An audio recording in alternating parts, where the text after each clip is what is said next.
Thank you. There's a red button up there to push on the fence. You'll go away. Oh. Oh, this is an office.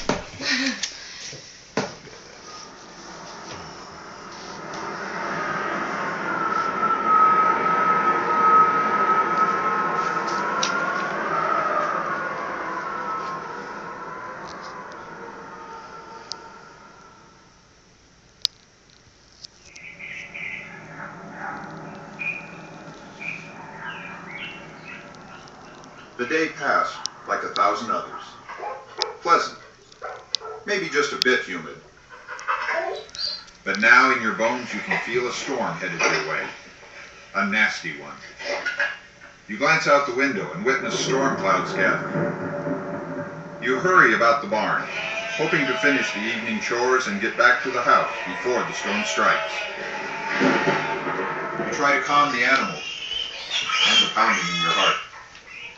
You rush your chores, do only what is absolutely necessary.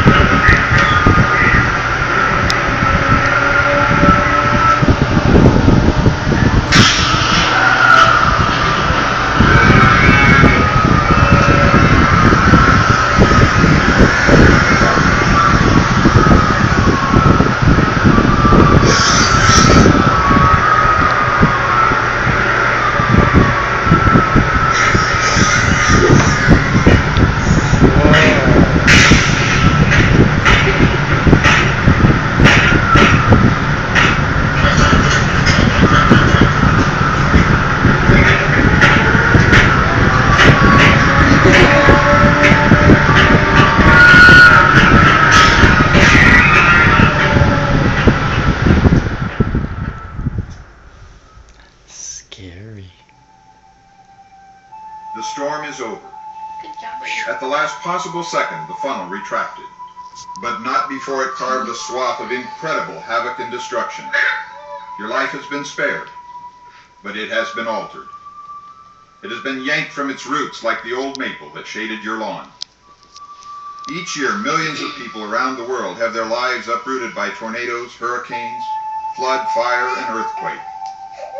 Millions who must ask the question you are asking yourself: what now? One people who faced the question of what now were the citizens in the coastal town of Bluefields in the Central American country of Nicaragua.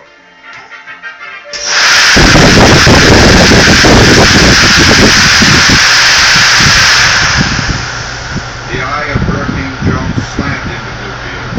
120 mile-per-hour winds showing no mercy for people already stagnant in years of war and economic hardship. High tides swept along by the massive storm buried them down under a churning current of mud, debris, and water that rose to a height of 20 feet. When the waters receded, the town lay in ruins. Prompt evacuation had saved most lives, but in Bluefields and surrounding areas, 300,000 were suddenly homeless. What now? The victims of Hurricane Joan, like victims of countless other natural disasters, found out that when there's muck and mud, Mennonites follow close behind. Mennonite volunteers from Canada and the United States joined with Spanish-speaking Mennonites from Nicaragua and Costa Rica to assess the damage, human and material. I talked to one woman who said that this was about 10 hours of wind that they had. 2/3 of the way through it, she said she felt like once the tin had left and the windows had left, she felt like her ears, like she was in an airplane. She couldn't hear well. She felt the suction and it felt like her eyes were coming out. When these families returned, they found nothing left of their homes. The Mennonite volunteers faced rebuilding under difficult conditions and with scant supplies. They would have to help pick through the lumber. What can they reuse and what can't they reuse? Separate it out. How much of the old tin can they reuse? And then they will have to build another structure or another roof. As important as rebuilding homes is, service also means rebuilding hope by demonstrating human and Christian solidarity with the suffering. Somos un solo cuerpo. Y si un We miembro are all one body, and if one member of the body suffers something, the whole body feels it. y eso nos motivó.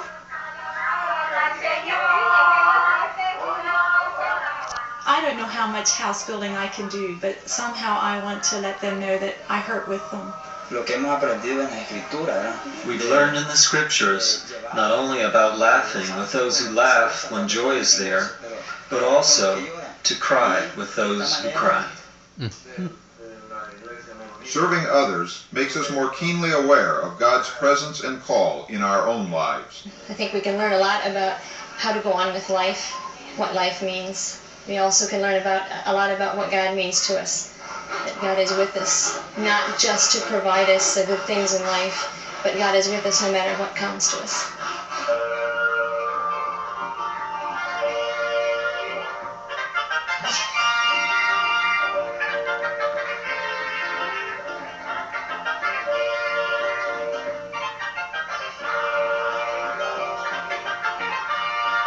I think we've gotten the idea of success and service mixed up. I don't think we were called by God to be successful. We're called to be faithful. The Lord gets our attention in many, many different ways. And this disaster that happened down here in Nicaragua got my attention to do something to help my fellow man. We cannot control